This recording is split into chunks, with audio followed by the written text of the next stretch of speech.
पाकिस्तान के कराची में एक 16 साल के लड़के के ऊपर आरोप लगता है कि उसने एक 7 साल के बच्चे को किडनैप किया है और उसकी हत्या कर दी है।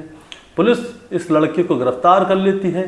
गिरफ्तार करने के बाद इसको जेल भेज दिया जाता है और जेल में ये पूरे 12 साल तक रहता है और 12 साल तक इसके ऊपर केस चलता रहता है। दोस्तों, अगर ये 2 साल और कर लेता तो उम्र कैद की सज़ा पूरी कर लेता, क्योंकि 14 साल की जो सज़ा होती है वो उम्र कैद की होती है और इस लड़के ने 12 साल जेल में गुजार दिए थे।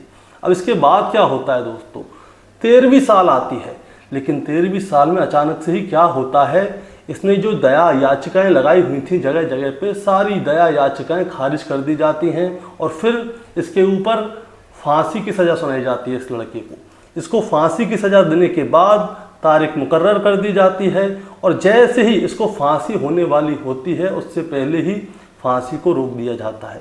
फिर दूसरी बार फांसी होने के लिए होती है, यानी कि टोटल 4 बार इसको फांसी की सज़ा सुनाई गई थी, तारीख भी निकल के आ गई थी, लेकिन 4 बार इसको फांसी होती नहीं है। लेकिन 5वीं बार ऐसा कुछ होता है, एक फ़ोटो के आधार पे ये साबित कर दिया जाता है कि ये लड़का 16 साल का नहीं बल्कि 23 साल का था और 23 साल का होने की वजह से इसको फांसी की सज़ा दी जाएगी। अब आखिरकार 5वीं बार में इस लड़के को फांसी की सज़ा दे दी जाती है। दोस्तों, कौन था ये लड़का और इसके ऊपर आरोप क्या था और इस लड़के की फांसी की सज़ा 4 बार कैसे रुकी, क्या वजह रही होगी और इसने कहाँ कहाँ पे दया याचिकाएं लगाई होंगी, आज इसी के बारे में बात करेंगे कि आखिर ये लड़का कौन है, इसने कत्ल किया था या नहीं किया था, या इससे इसका गुनाह कबूल करवाया गया था। दोस्तों, आज की कहानी शुरू करूंगा उससे पहले मैं बस आपसे यही कहना चाहूँगा कि अगर आप मेरे चैनल पर नए हैं तो चैनल को जल्दी से सब्सक्राइब कर दीजिएगा, ताकि रोजाना रात को 8 बजे मैं आपके लिए एक सच्ची घटना की कहानी लेकर आ सकूँ। नमस्कार दोस्तों, मैं गौरव शर्मा और आप देख रहे हैं गौरव शर्मा सफ़र। दोस्तों, आज की जो सच्ची घटना मैं आपको सुनाने जा रहा हूँ, ये सच्ची घटना शुरू होती है पाकिस्तान के कराची शहर से। कराची शहर में ही एक अपार्टमेंट है और उन अपार्टमेंट में एक 16 साल का लड़का सबकत हुसैन गार्ड की नौकरी किया करता था। सबकत हुसैन जो है मूल रूप से पीओके का रहने वाला है, यानी कि पाकिस्तान ऑक्युपाई कश्मीर का। उसके परिवार वाले सब पीओके में रहते हैं, लेकिन सबकत हुसैन क्या करता है, पीओके से सीधा कराची आ जाता है और कराची में एज अ गार्ड नौकरी कर लेता है। अब सब कुछ ठीक चल रहा था। ये बात है साल 2004 की। साल 2004 में क्या होता है, सबकत हुसैन जिन अपार्टमेंट में काम करता था उन्हीं अपार्टमेंट में से एक 7 साल का बच्चा अचानक से गायब हो जाता है। और जब वो गायब हो जाता है तो उसके परिवार वाले उसे हर जगह ढूंढते हैं, लेकिन ये बच्चा कहीं नहीं मिलता। और जब ये बच्चा कहीं नहीं मिलता तब जाके उसके परिवार वाले क्या करते हैं, सीधे ही पुलिस स्टेशन जाते हैं, वहाँ पे जाकर रिपोर्ट लिखाते हैं। अब पुलिस वाले इस बच्चे को ढूंढते हैं, लेकिन बच्चा कहीं नहीं मिलता। कुछ ही दिनों बाद उस बच्चे की लाश मिलती है पुलिस वालों को। अब जैसे ही ये लाश मिलती है तो पुलिस वाले क्या करते हैं, कातिल को ढूंढना शुरू कर देते हैं। लेकिन कातिल कौन है, कहाँ का रहने वाला, क्या पता, क्योंकि वहाँ पे कोई सीसीटीवी कैमरे भी नहीं थे। साल 2004 की बात है, उस समय इतने कोई सीसीटीवी कैमरे लगवाते भी नहीं थे लोग। अब होता क्या है, पुलिस वाले ये देखते हैं कि यहाँ पे कौन कौन नया आदमी आया है और कौन कौन यहाँ से गया है। तो सिर्फ एक ही शख्स था जिसका नाम है सबकत हुसैन, जिसकी उम्र 16 साल है, जो कि पीओके का रहने वाला है। वही यहाँ पे गार्ड के रूप में काम कर रहा है। पुलिस वालों को सबकत हुसैन के ऊपर हो जाता है शक, और शक के बुनियाद पर सबकत हुसैन को गिरफ्तार कर लिया जाता है। और गिरफ्तार करके जब इससे पूछा जाता है तो सबकत हुसैन साफ इनकार कर देता है। वो कहता है कि मेरा इस मामले से कोई लेना देना नहीं है। लेकिन पाकिस्तानी पुलिस है, फिल्मों में हमने देखा है, जो फिल्मों में दिखाया जाता है हमेशा झूठ नहीं होता, कहीं कहीं सच भी होता है। अब पाकिस्तानी पुलिस वाले क्या करते हैं, सबकत हुसैन के साथ बर्बरता करते हैं, उसके ऊपर टॉर्चर करते हैं, उसको इलेक्ट्रिक शॉट लगाते हैं, उसके उंगलियों की नखूनों को खींच लेते हैं, उसको मारते हैं और पीटते हैं। और इसके बाद अचानक से क्या होता है दोस्तों, ये वाली बात जो है सबकत हुसैन के परिवार वालों ने बताई थी, क्योंकि जिस समय पे सबकत हुसैन को गिरफ्तार किया गया था उसके तुरंत बाद ही परिवार वाले उससे मिलने के लिए गए थे। और जब मिलने गए थे तो उन्होंने अपने बेटे को देखा जो कि बदहाल अवस्था में पड़ा हुआ था, और उसने ये सारी बात बताई थी। और जब परिवार के लोग उससे मिलके बाहर आए तो मीडिया वालों ने उनसे पूछा, तब जाके परिवार वालों ने ये वाली बात बताई थी कि सबकत हुसैन को इलेक्ट्रिकल शॉट दिए गए हैं, उसकी उंगलियों के नखूनों को खींचा गया है, उसे मारा गया है, पीटा गया है बुरी बुरी तरह से। इसके बाद क्या होता है दोस्तों, अचानक से ही एक दिन जो पाकिस्तानी पुलिस है वो मीडिया वालों के सामने ऐलान कर देती है कि शफकत हुसैन ने अपना गुनाह कबूल कर लिया है कि उसी ने उस 7 साल के बच्चे को किडनैप किया था और उसी ने उस 7 साल के बच्चे का कत्ल किया है।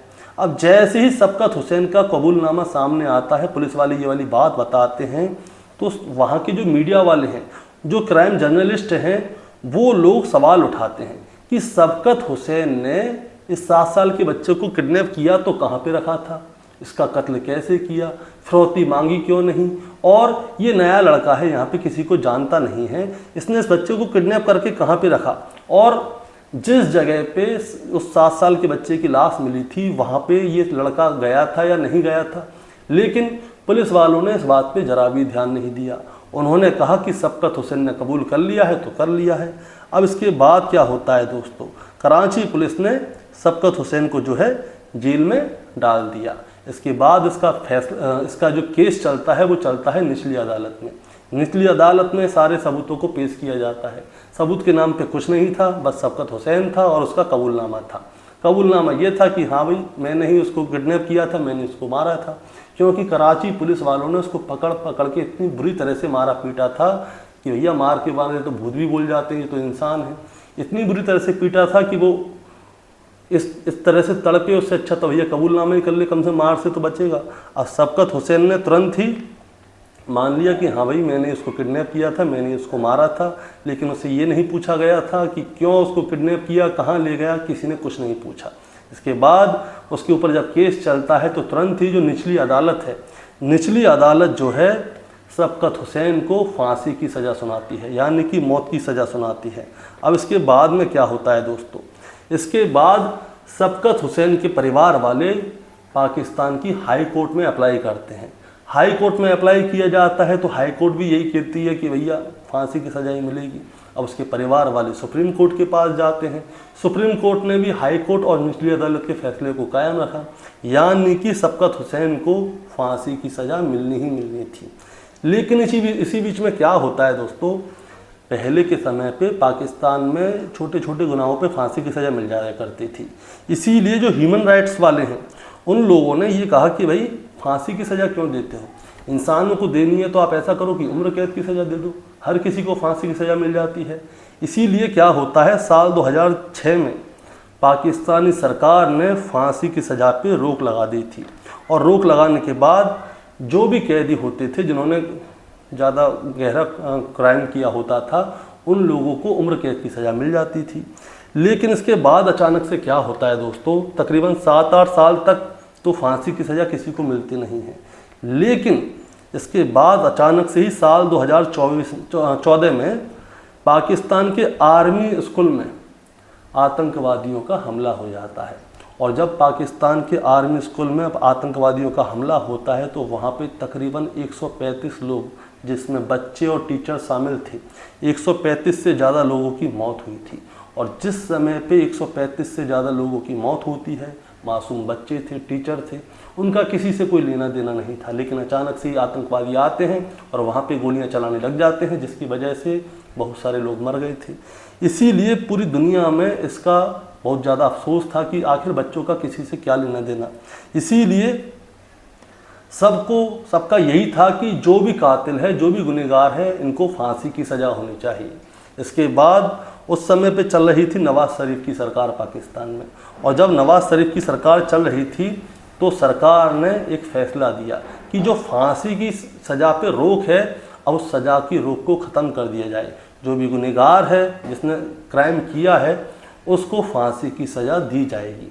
और जिस समय पे नवाज़ शरीफ ने ये वाला ऐलान किया था, उस समय पे दोस्तों शफकत हुसैन का मुकदमा भी चल रहा था, और शफकत हुसैन के मुकदमे में फांसी की सज़ा तो सुना दी गई थी, लेकिन फांसी हुई नहीं थी। अब इसी बीच में क्या होता है, 8-9 साल तक फांसी नहीं हुई थी, सज़ा सुनाई गई थी। निचली अदालत, हाई कोर्ट, सुप्रीम कोर्ट सबने सुना दी थी, और इसने जो है पिटीशन भी फाइल की हुई थी, दया याचिकाएं भी लगाई हुई थी, और शफकत हुसैन जो है निश्चिंत था कि अब उसे फांसी नहीं मिलेगी। लेकिन ऐसा कुछ नहीं था दोस्तों। अब जैसे ही फांसी की सज़ा पे से रोक हटती है तो पाकिस्तान का पहला इंसान शफकत हुसैन होता है, जिसे कि फांसी की सज़ा सुनाई गई थी, और अब फांसी पे शफकत हुसैन को लटकना था। अब दोस्तों जैसे ही ये वाली चीज़ सामने आती है तो शफकत हुसैन के पैरों के नीचे से ज़मीन खिसक जाती है कि फांसी की सज़ा पे से तो रोक ही हट गई। लेकिन होता क्या है, चाहे निचली अदालत हो, हाई कोर्ट हो, चाहे सुप्रीम कोर्ट हो, हर जगह पे जो शफकत हुसैन का वकील था वो एक बात बोलता था। वो ये कहता था कि जिस समय पे उस बच्चे को किडनैप किया गया था, कत्ल हुआ था, उस समय पे शफकत हुसैन की उम्र महज 16 साल थी, यानी कि वो नाबालिग था। जो कानून हमारे यहाँ पे है सज़ा में, ऐसा पाकिस्तान में है, क्योंकि अंग्रेज़ों ने बहुत सारी चीज़ दी हुई है, वो दोनों जगह बटी हैं।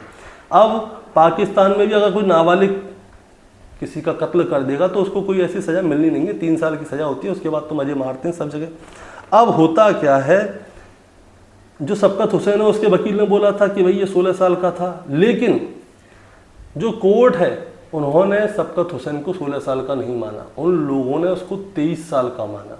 और 23 साल का मानने के बाद उसको 23 साल का साबित भी कर दिया कि ये 23 साल का है, ना कि 16 साल का। परिवार वालों ने स्कूल के सर्टिफिकेट भी दिखाए थे कि देखिए शफकत हुसैन के स्कूल के सर्टिफिकेट हैं और इसकी उम्र अभी ज़्यादा नहीं है।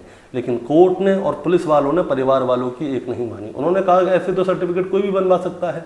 और परिवार वालों ने ये वाली बात भी बताई कि ये शफकत हुसैन का जो बड़ा भाई है, उस समय पे जिस समय पे कत्ल हुआ था, उस समय पे शफकत हुसैन के बड़े भाई की उम्र 18 साल थी और शफकत हुसैन उससे जो है 2.5 साल छोटा है। अब इसी हिसाब से 15-16 साल का होता है, लेकिन किसी ने उनकी बात मानी नहीं। अब दोस्तों इसके बाद क्या होता है, शफकत हुसैन पाकिस्तान का पहला आदमी बन चुका था कि जिसे फांसी पे लटकाया जाएगा। तारीख आती है, डेथ वारंट आता है और तारीख आती है 13 जनवरी 2015। 13 जनवरी 2015 को जो है तारीख तो आती है 14 जनवरी 2015 की। 14 जनवरी 2015 की सुबह 4:30 बजे शफकत हुसैन को फांसी पे लटकाया जाएगा। लेकिन उससे एक दिन पहले 13 जनवरी 2015 को क्या होता है, सारी प्रक्रियाएं कर ली जाती हैं। शफकत हुसैन के पास जो जेलर हैं वो जाते हैं, उनसे कहते हैं कि तुम्हें अपना कोई वसीयतनामा लिखना है तो लिख लो, परिवार वालों से मिलना है तो मिल लो, और तुम्हारी कोई आखिरी इच्छा हो तो वो भी बता दो, अगर हम पूरी कर पाएंगे तो कर देंगे। इसके बाद 13 जनवरी 2015 को शफकत हुसैन के परिवार वाले उससे मिलने के लिए आते हैं। परिवार वालों का रो रो कर बुरा हाल है, क्योंकि सुबह 4:30 बजे शफकत हुसैन को फांसी पे लटका दिया जाएगा। लेकिन दोस्तों होता क्या है, होता ये है कि 13 जनवरी 2015 की रात को ही एक नोटिस आता है जेल में, और उसमें जो 14 जनवरी 2015 की सुबह 4 बजे फांसी होनी थी उस पर लग जाता है रोक।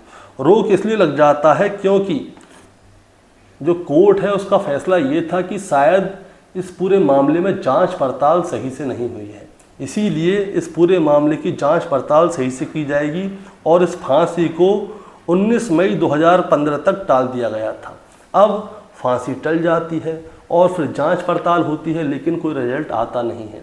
अब 19 मई 2015 को फांसी होनी थी, लेकिन उस समय पे भी ऐसा ही होता है। उससे कहा जाता है कि भाई वसीयत वगैरह लिखनी है तो लिख लो, परिवार वालों से मिलना है तो मिल लो। परिवार वाले रात को आते भी हैं, क्योंकि 19 मई को सुबह फांसी दी जाएगी। लेकिन होता क्या है दोस्तों, 19 मई से एक दिन पहले यानी कि 18 मई 2015 की रात को जो शफकत हुसैन है उसके परिवार वाले उससे मिलने आते हैं, तो उसी समय एक और फरमान आ जाता है कि फांसी को 72 घंटों तक के लिए रोका जाए।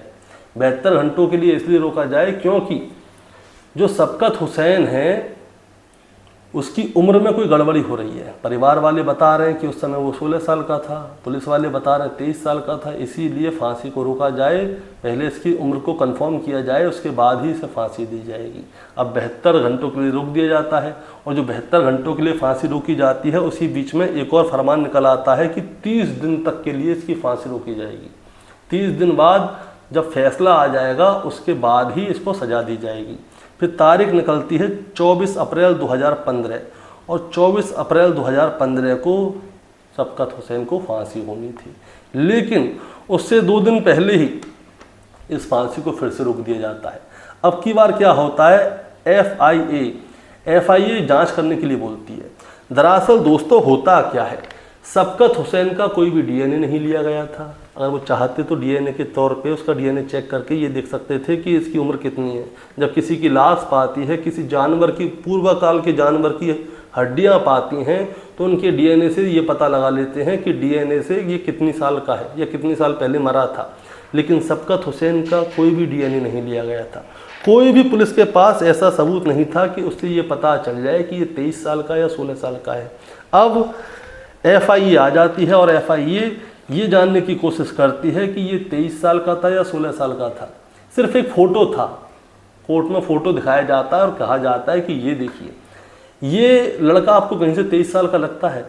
तो कोर्ट वाले कहते हैं फ़ोटो से क्या मतलब होता है, फ़ोटो में तो कोई 23 साल का भी लग जाएगा, 50 साल का भी लग जाएगा।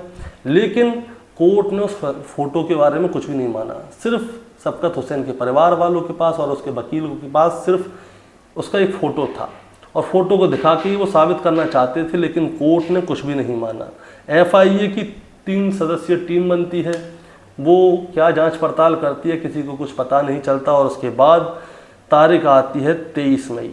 23 मई को वो कहते हैं कि उस समय जिस समय कत्ल किया था, एफआईए की टीम ने बताया कि जिस समय पे इन्होंने कत्ल किया था उस समय पे जो शफकत हुसैन है उसकी उम्र 23 साल थी, ना कि 16 साल। अब इसके बाद एफआईए वाली अपनी जांच रिपोर्ट दे देते हैं और फिर तारीख आती है 6 मई। 6 मई को जो शफकत हुसैन है उसको फांसी दी जाने वाली थी। अब तीसरी बार फांसी रोकी जाएगी दोस्तों।